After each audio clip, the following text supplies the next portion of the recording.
অনেক রক্ত ঝরিয়ে দিয়েই ৭৭তম স্বাধীনতা গেল পেরিয়ে, জানি নাকি আবার খবর নিয়ে শিওরে আছে দাঁড়িয়ে। স্বাধীন দেশের মানুষ মোরা, গর্ব দেশের মনে, ইচ্ছে খুশি ধর্ষণ ও খুন, এই কি স্বাধীনতার মানে? বিপ্লবী যারা দিয়ে গেছে তারা দেশের জন্য প্রাণ, তাদের স্মরণে পতাকা উঁচিয়ে মিছে গাই মোরা বিপ্লবী গান। অনেক রক্ত ঝরিয়ে যারা করলো পরাধীনতার অবসান, ইতিহাস আজ ভুলেছে সবাই, এখন রাজনীতিবিদ ভগবান।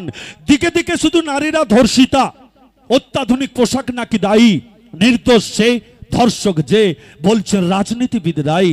মোল্লা সাহেব বিধান দিলেন পড়তে পোশাক সাদা মাঠায়, তবে কেন শিশুরাও হচ্ছে ধর্ষিতা? তাদের তো পোশাকের বালাই নাই, কারণ মানুষের আর মানহুস নেই, তারা সমাজের চোখে রুষ্ট।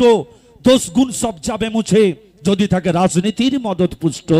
অন্যায় করেও বুক ফুলে ঘুরে পায় দামাল ছেলের একখা, দেশবাসীর আর ভাববার শেষ নেই, শুনতে হবে আরো কত ধরনের ব্যাখ্যা। কারণ মানুষরা সব পশু হয়ে গেছে, পশুরা হয়ে গেছে সভ্য, শিক্ষাঙ্গন হচ্ছে খুন খারাপি, কি করে মানুষকে মানুষ ভাববো? তাই বেড়েছে মানুষের বিলাসিতা, বেড়েছে মানুষের ঠাটবাট, মরা পুড়তে গেলেও নাকি এখন লাগে আধার কার্ড। যে দেশের মানুষ এখনো খিদের জ্বালায় পিঁমড়ের ডিম খায়, শ্রীঘরে থেকে মন্ত্রীরা শুয়ে মকমলের বিছানায়, যাদের রক্তে রাঙা হলো মাটি, স্বাধীনতা পেল দেশ। আগামী প্রজন্ম জানবে না মোটেও কারা ছিলেন বিনয় বাদল দীনেশ।